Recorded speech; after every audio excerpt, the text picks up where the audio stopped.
played in some very good teams. How good do you think this City team is? Or do you think they have to win the treble to be truly considered the greatest? Well, I don't know about the greatest. I think that's a hard debate, but they're clearly a fantastic team. And they have been for a good while now. And so, huge credit to that consistency of doing it year in, year out. I think on those levels, I think they probably are coming very close to the greatest team. And obviously the cherry on top is to win and keep winning and win Champions Leagues, etc. And the form they're in at the minute, you wouldn't want to bet against them on anything. So huge credit to the club. I worked there for a year. I understand it quite well, the manager and the players, because it's a really strong and smooth machine. So full respect for them. Any more, Gav? You okay? You told Good me with that? one. I said you could do more than one. You More? said Okay. Alison, Phil? Okay. Frank, City can obviously win the title this weekend. Have you thought about maybe doing a guard of honour if Arsenal drop points? And it's done. Yeah. If I haven't, but we could do. We would do. I remember getting that myself as a player, and I thought it was something very respectful. So yeah, I'd have no problem with that at all. You've already got a point at the Etihad, albeit with another side. How much has that kind of helped you with your preparation for this game? A little bit, but different players here, different situation here. Possibly City in a different moment themselves. So there's lots of contributing factors to how we want to prepare for this. Having had that experience, but having also seen their form that they're in at the moment and the problems that they give you. So it's just a small part of our prep really in our heads, and not really for the players as such. Just want to throw a terrible stat at you, I'm afraid, but Haaland scored 36 Premier League goals, which is the same as the entire Chelsea squad. I mean, what do you like most about him as a player? What impresses you, and what have you done to combat him being creative this weekend? Well, it's a fantastic stat from him. I know the Chelsea side isn't, but it's another story. But I've got huge respect from the player. As a player I tried to bring to Chelsea the first time I was here, and was really keen to get him here. Obviously that couldn't happen, but his level at that point was very clear as well. We played against him in a pre-season game at Salzburg, and it was fantastic. So credit to him. I love seeing players at that level. I love seeing players with that personality and level of hunger to play and be the best, which he's proven himself to be.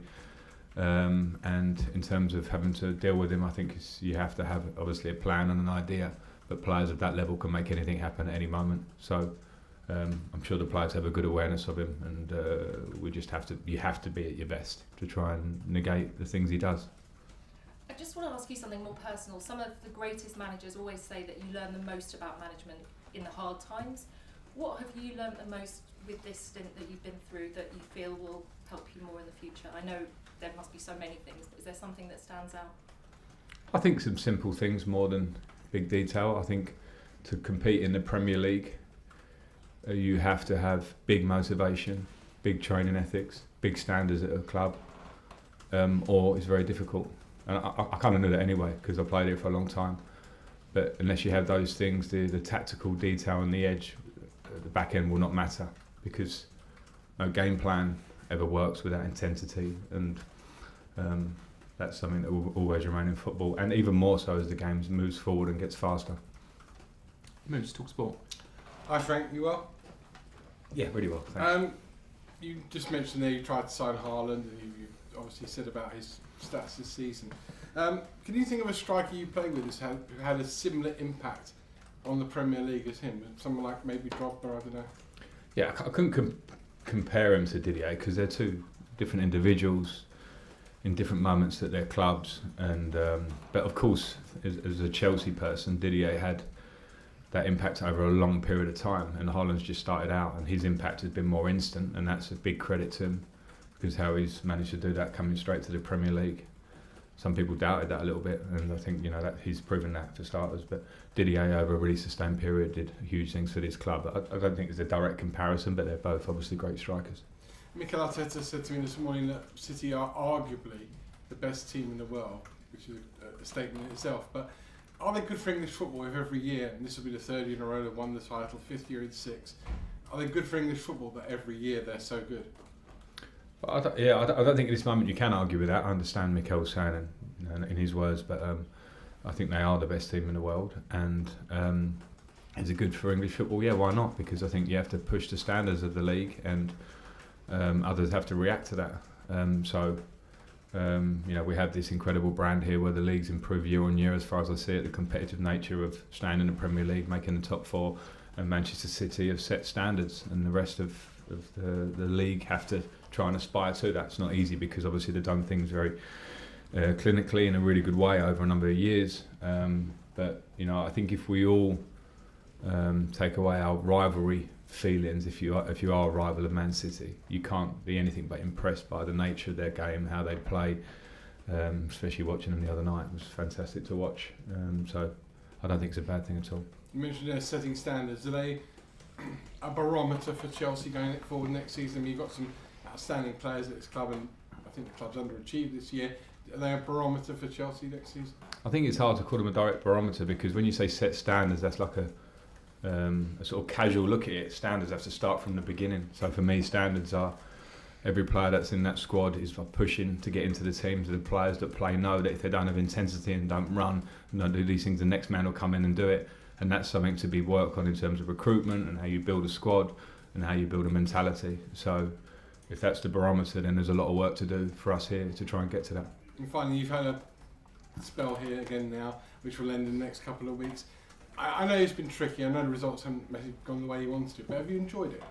I have enjoyed it. I get asked it a lot, and you want to always get results. You have to be realistic in football. And when I came into this, the Champions League dream that everyone talked to me about when I first come, it's been done before. Can we do it again? I think the realistic answer was we're in where we are in the league for a reason, and our view at that point was to try and beat Madrid and then possibly City to get to a final. So that was a difficult one. And then in terms of the rest of the job, is how many sort of small wins can I try and impact behind the scenes. Can't always impact results. And as I say, generally there's a lot of work to do here, but can I have little small impacts with certain individuals within the group, because I have a big feeling for the club. So when I walk away, I wanted to be able to say I've done that. So I enjoy coming to work to try and improve players, and the ones that want to be improved and are good to work with, I think then they will have impressive careers here and going forward. So yeah, I've enjoyed that side. Good to see you again. Cheers, thanks. Nick, BBC 5 Live. From what you knew of Haaland, when you saw him arrive at Manchester City, did you think he would hit the ground running as fast as he had, or did you think he might be a player who would need a season or two to adapt to the Premier League as other players have in the past? No, I think he's special. I thought he'd adapt straight away, just for his level. So you literally thought he was going to score hatfuls of goals straight away, no need to adapt? I didn't consider it that closely, but I just think with the level of player and his record of scoring, firstly in Austria, secondly for his country, and then in the Bundesliga, which is not an easy league, to come into a really good unit already, that's something that's obviously a recipe to really help him, and then the rest is just credit to himself and the team around him. But I did expect that. That's not just an easy hindsight answer. I've got a real respect for the player. And how much do you think, sort of, what if you'd have been able to bring him to Chelsea, what might have happened? Yeah. I did. Listen, I don't know whether he would have decided to come here anyway, but I was a big fan of that. And other than that, there are some of those that happen, aren't they, that people don't know about, or what could have been this way. People talk a lot about mistakes or things that could have been in football. Whether he would have come here, I don't know, but I was pushing big, and on a few other players at the time, but he was the outstanding one. Did he get close? He'll only know the answer to that. As a player who has had to fight on different fronts at the end of the season, maybe pursuing a title and other silverware as well, how much of an opportunity have you got to catch Man City a little bit distracted? Or is that just not going to be possible? I don't know. I don't think so. I think they look like a team that are in a really good run of form and have got a lot of motivation and have shown it in their game. So I don't know. Who knows how the game pans out on the day? But at the same time, when you see them just keep churning out these sort of wins and performances and have a really strong squad, you have to expect the best version of Manchester City. So what I expect is the best version of ourselves in terms of our performance. Whether we win the game or whatever, the performance, the players have to put in a performance to show respect for ourselves and pride of playing for Chelsea. Quickly, last one. Yeah, sure.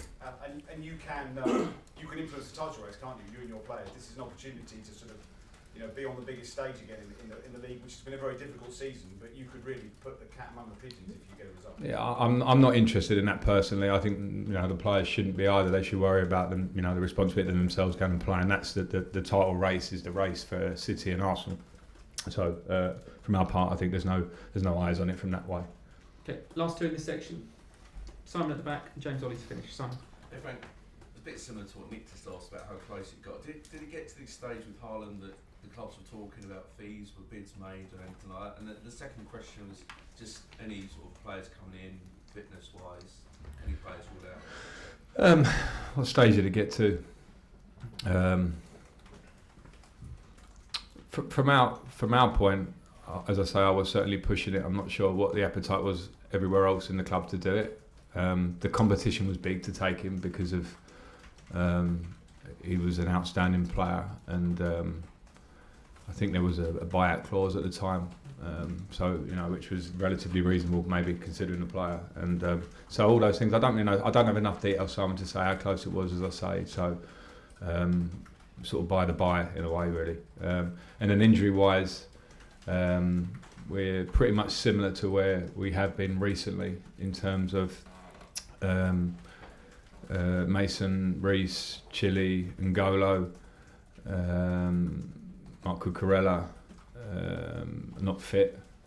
Cooley's been training. Koulibaly's been training with us for this week, but it's probably not really ready for a game like this. Just he's ahead of schedule, to be fair. And Benoit has injured himself in training 2 days ago with his groin, and will miss the game, and we're assessing that now as we speak. Okay, last question, James. Frank, I know it isn't official yet, but can you give us a reaction to the sort of widely reported news that Borussia Pochettino is going to be the Not if it's not official, no. Have you spoken to him yet? No. Okay, end of that. Cameras off, please.